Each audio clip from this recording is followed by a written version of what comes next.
Bollywood star hero Vishal కథానాయకుడిగానే కాదు నిర్మాతగాను success అయ్యారు. ఇక పొలిటికల్గాను ఎంట్రీ ఇచ్చారు. అయితే తాజాగా విశాల్ త్వరలోనే హీరోయిన్ సాయి ధన్సికను పెళ్లాడబోతున్నట్టుగా టాక్ వినిపిస్తోంది.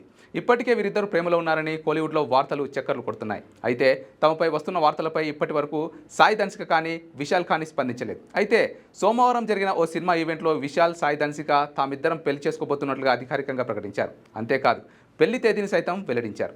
తమ వివాహం ఆగస్టు 29న జరుగుతుందని తెలిపారు. ఈ సందర్భంగా విశాల్ స్పందిస్తూ సాయి ధన్సిక చాలా మంచి వ్యక్తి, మేం కలిసి అద్భుతమైన జీవితాన్ని ప్రారంభించబోతున్నాం. పెళ్లి తర్వాత కూడా ఆమె నటిస్తుంది అని విశాల్ తెలిపారు.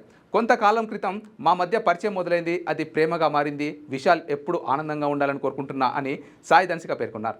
రజనీకాంత్ కబాలిలో కీలక పాత్ర పోషించిన ధన్సిక షికారు, అంతిమ తీర్పు, దక్షిణ తదితర చిత్రాల్లో హీరోయిన్గా నటించారు.